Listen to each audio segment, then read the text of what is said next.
Vamos lá, vamos gravar mais um videozinho aqui no canal IngLearn. E hoje, PlayStation lucra e Xbox afunda.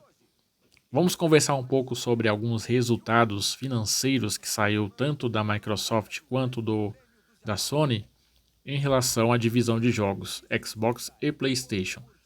E esse título, PlayStation lucra e Xbox afunda, é a minha conclusão vendo os números das duas empresas. Apesar da Microsoft não trabalhar com lucro, né, quando ela vai divulgar, não divulga lucro, divulga receita, e no caso da Sony divulgou o lucro, então assim, há uma tendência a se confiar muito mais na posição da Sony do que da Microsoft. Porque quem sabe e estuda o mercado financeiro sabe que um acionista, por exemplo, ele quer previsibilidade.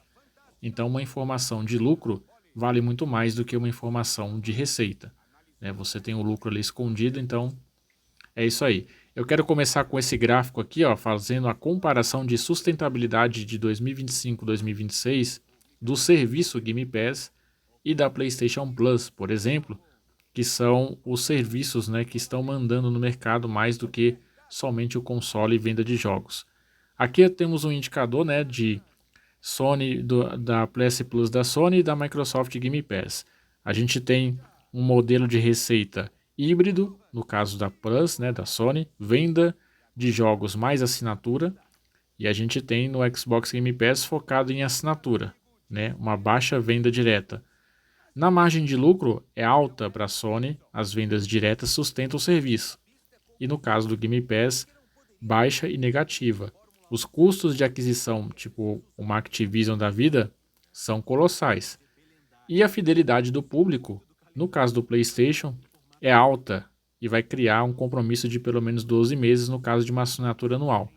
Já no Game Pass é baixa por causa da rotatividade. Inclusive o Game Pass não tem uma assinatura anual. Sobre essa de assinatura anual, foi o que eu perguntei para a IA por que a Microsoft não tem uma assinatura anual no Game Pass no console, diretamente no console. E ela me respondeu algumas coisas, inclusive esse gráfico que eu coloquei aí, essa tabela que eu coloquei aí para vocês, fazendo uma leve comparação. Continuando, eu quis fazer uma comparação entre o resultado que a Sony teve e o resultado que a Microsoft teve se baseando na divisão de jogos, Xbox e PlayStation. E eu disse para a IA que eu sinto que a Microsoft está em uma estratégia muito arriscada e está mais perdendo do que ganhando. Para ver o que a IA fala, né? Segundo os números desses últimos relatórios.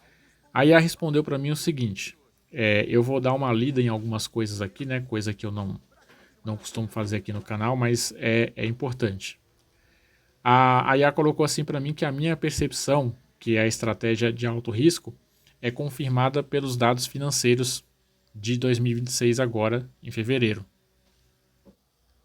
A estratégia tudo é um Xbox, né, que inclusive foi o que eu citei ali no meu comentário para a IA, eu achava que essa estratégia tudo é um Xbox não está dando muito certo para a Microsoft.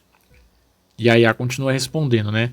Focado em levar jogos para PC, nuvem e consoles rivais, que é esse tudo é um Xbox, gerou um cenário de perdas imediatas em hardwares e para tentar manter o ganho a longo prazo em serviços. Ou seja, a estratégia da Microsoft é fazer isso, né? Se espalhar para todos os dispositivos possíveis para a longo prazo conseguir ter esses lucros, né, através dos serviços. E aí a IA me colocou aqui alguns pontos, né? Pontos que mostram por que a aposta é considerada arriscada em algum momento. Então ela colocou aqui o colapso do hardware, né? Começou falando sobre os consoles, que é uma coisa que deve se considerar.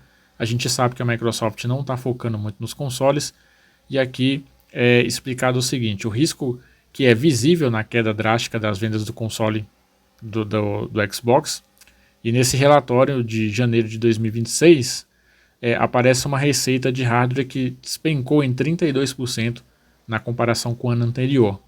E o problema seria, sem vender os consoles, a Microsoft perde a taxa de plataforma, ou seja, 30% que ela ganha em cada jogo de terceiro, como Fortnite e GTA, que é vendido na própria loja do Xbox. Isso é importante, porque esses 30% é exatamente o valor que a loja da Sony ganha da própria Microsoft quando a Microsoft lança os jogos dela lá na loja da Sony. Então, a Sony ganha 30% de graça, entre aspas, e o Xbox deixa de ganhar os 30% de jogos de terceiros, né? Que nem foi citado aqui, como Fortnite e GTA, por exemplo, que são importantes jogos da indústria, caso você goste ou não, né? E eles são jogos importantes. Inclusive, são jogos mais jogados em todos os meses, tanto de PlayStation quanto de Xbox, né? Se você puxa os relatórios dos jogos mais jogados, Fortnite e GTA, por exemplo, estão lá sempre no top 3, top 4 e por aí vai. E aí a IA continua colocando assim: o cenário atual, Xbox, o Series, né, está com 24 milhões de unidades atrás do Xbox One nesse mesmo período em vendas. Então isso é um dado preocupante, né, se você analisar do ponto de vista de finanças. E aí ela colocou um segundo ponto, que é a estagnação do Game Pass. A ideia do Game Pass, que compensaria a falta de consoles, está enfrentando um teto, ou seja, está chegando no limite. E ela colocou alguns números, né? O serviço estabilizou entre 35 e 37 milhões de assinantes, embora o PC Game Pass tenha crescido 30%, não foi o suficiente para impedir a receita total de conteúdos e serviços, entre aspas, caísse 5% no último trimestre. Então, aqui também já é uma coisa preocupante em relação à divisão Xbox. E depois a IA continua colocando uma comparação, né? Uma associação entre preço e valor. Para manter a lucratividade, a Microsoft aumentou o preço do Game Pass Ultimate, né? No caso aqui do Brasil foi um aumento de 100%, né? Dobrou o preço, está R$ 119,90, R$ 120, $30 ali nos Estados Unidos, e gerou a resistência por parte do público. Aí depois a IA coloca em relação à Sony, né? Que é o contraste de resultados. Ela coloca assim que, enquanto a Microsoft vê quedas, a Sony apresentou resultados recordes em fevereiro de 26. O lucro em alta, o lucro da divisão de jogos da Sony subiu 19%, impulsionado por fortes vendas do software e pela PS Plus, ou seja, a Sony está ganhando com a venda de consoles, que já gera lucro desde 2021, né? Tem informações aí de pessoas que falam que o console PlayStation é subsidiado, isso é mentira. Ele foi subsidiado nos primeiros meses, mas desde 2021 a Sony já vende PlayStation com lucro, né? Você pode pesquisar isso em qualquer lugar. E também, né, o que estabelece, que fortalece o lucro da Sony é a venda de softwares também. Então, com esses dois aí, foi esse último resultado aí da divisão de jogos, um lucro de 19%. Né? E aqui a gente está falando de lucro, não de receita. A Microsoft divulga receita e a Sony aqui divulgou lucro. Então, como eu disse no início, é mais confiável você ter um resultado um pouco mais chamativo, você falar lucro, aumento de lucro de 19%, do que você falar de uma receita que cresceu não sei quantos milhões.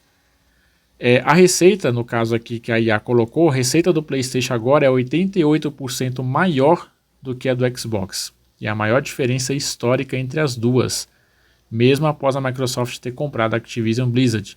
E no caso da Activision Blizzard, não precisa ser nenhum gênio em finanças ou em mercado para saber que uma compra de quase 70 bilhões de dólares deve ser paga de alguma forma. Eu sempre fui contra essa aquisição, não só por causa do valor, mas também por causa do controle. Empresas muito grandes têm dificuldade de gerenciamento. Quanto maior a empresa maior a possibilidade da gestão ser ruim ou péssima. Então eu sempre fui contra essa aquisição da Activision Blizzard, né? Embora para a Microsoft pareça ser um bom negócio, eu acho que não está atingindo o resultado que ela esperava. E aí a IA terminou colocando assim: por que a Microsoft continua com essa estratégia? Né? Aqui vai falar de algumas crenças, né, da Microsoft. No mercado de consoles é limitado. Por exemplo, a Microsoft sabe que apenas vender consoles é limitado. Isso todo mundo vê, porque do ponto de vista do Xbox, a venda de consoles sim é limitado, e ela está certa em mudar essa estratégia. Ao lançar jogos como Halo e Forza no PS5, ela colocou aqui, número 1, buscando dinheiro direto, onde o público está no PlayStation. E, número 2, preparando-se para o futuro, onde o hardware importa menos do que o ecossistema, no caso nuvem e mobile. Eu também acredito nisso, somente vender em consoles está perdendo a sua importância e relevância, e você expandir o seu serviço para outros lugares faz com que você fortaleça um pouco a estratégia da empresa ou a lucratividade da empresa. O que não está acontecendo neste momento com a Microsoft, porque a divisão dela só anda caindo. E desses motivos de cair esses números também está relacionado ao marketing, né? Aí já é uma opinião minha, ao marketing horrível que a Microsoft tem, que parece amador, né? Quando você vê propagandas, por exemplo, da própria Xbox BR, falando que se você quer jogar um console, escreva Xbox numa caixa de papel, de cereal, alguma coisa assim, coloque do lado da TV e se imagine no console. Eu acho que esse é um exemplo de idiotice de marketing que estão fazendo. Fora que a mídia sempre bateu no Xbox, eles não fazem nada, eles deixam falar à vontade, né? Eu não estou dizendo aqui, mais uma vez, como eu já disse em vários outros vídeos, que a Microsoft tem que responder todo mundo. Não é responder todo mundo, é responder os mais relevantes. A grande mídia deve ser respondida. Notícias de aumentos de produtos ou notícias que eram rumores e depois viraram verdadeiras foram feitas pela própria mídia. A Microsoft não se manifestou em relação a isso. É aquele negócio de deixem falar, e esse deixem falar acabou também afastando muito o público do Xbox. A marca Xbox está perdendo um pouco a relevância, embora ela esteja se espalhando para outros dispositivos, né? Tentando agarinhar esses públicos aí, agarinhar esses públicos.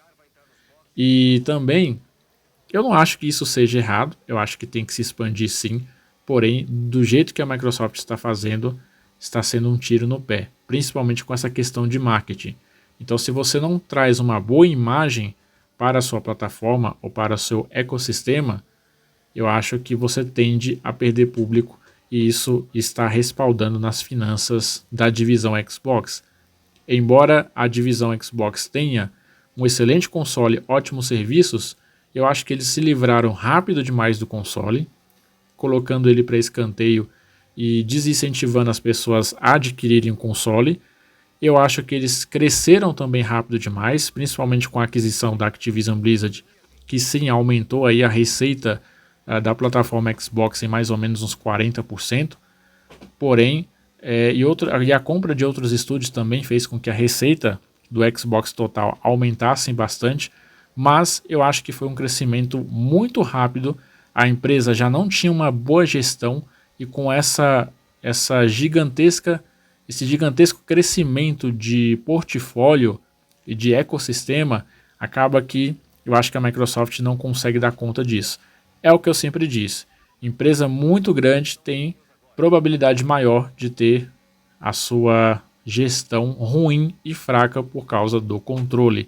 E, na minha opinião, é o que está acontecendo com o Xbox, e a minha opinião está sendo validada quando eu vejo esses números, esses últimos números do Xbox, da divisão Xbox. A gente viu que a própria Microsoft teve um bom crescimento aí, quase batendo de frente aí praticamente com a divisão PlayStation, e porém na Microsoft o único calo, a única pedra no pé do sapato da Microsoft é a própria divisão Xbox, que por mais que dê bons serviços, tenha um bom console, tenha um bom produto e serviço, acaba sendo a pedra no sapato da divisão da empresa inteira, né, da Microsoft inteira. Então a divisão Xbox está decepcionando a ponto da própria Microsoft admitir que a divisão Xbox caiu mais do que ela achava que iria cair, né? Então, esse é minha opinião baseada nos dados financeiros que foram apresentados pelas duas empresas. Eu acho que a Sony, nesse momento, está muito mais confiável, mantendo a estratégia dela de aos poucos se expandir, mas ao mesmo tempo não se esquecer das vendas. Embora a Sony tenha um produto, na minha opinião, um console um pouco inferior ao Xbox, uma loja que vende jogos mais caros e um serviço que também é um pouco inferior ao Xbox Game Pass, a Sony ainda assim está mantendo um resultado financeiro muito superior ao Xbox. Portanto, se qualquer pessoa que fosse investir, por exemplo, em uma das duas empresas, facilmente escolheria o PlayStation para investir ao invés do Xbox. Se o Xbox não melhorar a estratégia, se não melhorar o marketing e melhorar a gestão, eu acho que mesmo o console não, a divisão Xbox espalhando e aumentando o seu ecossistema, eu acho que ela está sempre e sempre vai estar fadada ao fracasso. Bom, essa é minha opinião, junto com alguns dados de mercado, e é isso que eu queria dizer. Vou ficando por aqui, nos vemos então no próximo vídeo.